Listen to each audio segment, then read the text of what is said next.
You are going to vote for I won't Kash say Patel? no matter what, but yes, I am ready to vote for Kash Patel because you will never ask me the role he played in exposing the darkest moment of the FBI since J. Edgar Hoover. That's why I trust him. Okay. Ask him about going after journalists, which he's also said. I'm interested in the answer to that question. Yeah, I'm sure. We'll be right back. Sure Democratic friends will ask him, and you shouldn't worry about Kash Patel. Okay. You should worry about reporting the news fairly, which you don't do when it comes to everything Trump. Are you implying here some kind of conspiracy?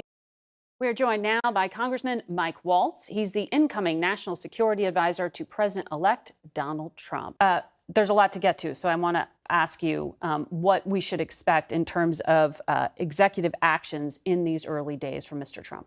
We're going to have his campaign promises that he promised to the American people right out there on the table in terms of border, in terms of energy, in terms of taking on this kind of DEI, woke culture that has infected so many parts of our federal government, including our military, returning us to a meritocracy.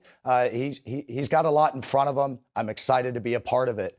On the border, the American people gave him a clear mandate. Lock down our border, deport the worst of the worst, take on the cartels. We cannot have a situation where we have paramilitary gangs that are shooting down aircraft with heavy weapons, controlling 30% of our neighbor, Mexico, and controlling whole swaths of our border. These are paramilitary organizations with billions at their disposal, with armored vehicles, heavy machine guns that are fighting the Mexican army, not police, army, to a standstill. President Trump was clear on the campaign trail that we're going to take them on. And then we're going to use every resource that we need to defend the American people. We are seeing in our polling that there is a lot of approval for the president-elect's plan to deport immigrants who are here illegally. They're going to be quite aggressive, number one. Number two, they're going to go after these criminal gangs that are terrorizing our cities, particularly MS-13 and particularly Tren de Agua. Tren de Aragua is Venezuelan. You can't deport to Venezuela. So where are you going to send those guys? Well, we're in a number of conversations with a number of countries that will agree to take them. TikTok took itself offline at midnight because of this national security law that you signed on to as a congressman, which recognizes that TikTok, owned by a Chinese firm, ByteDance, is a national security threat.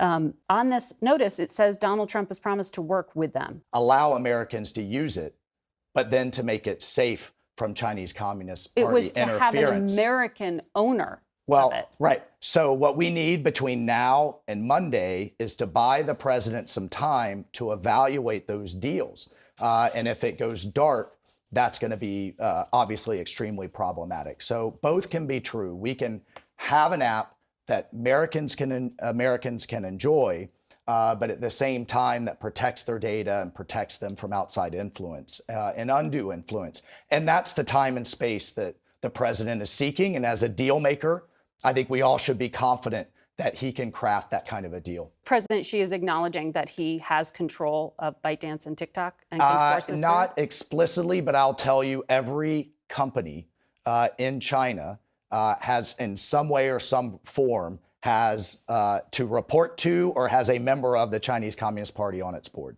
And must share information at the request of the Chinese Communist Party. Well, that was the concern of a lot. And right? Tom Cotton is saying that just now, that the Republican running the And again, Committee. you know, the author of the law is saying both can be true. We can have an app that protects Americans. And I could tell you, I wouldn't want the FBI or the U.S. government monitoring every keystroke or seeing every password, nor would we want the Chinese Communist Party. But we also want an app that 170 million Americans clearly really enjoy, and that we were able to get our message out during the Trump campaign in a very powerful way. He is definitely wanting to have the time right now, which would mean an extension, to evaluate the deals that are on the table. I know of at least one from Kevin O'Leary that's been delivered to ByteDance.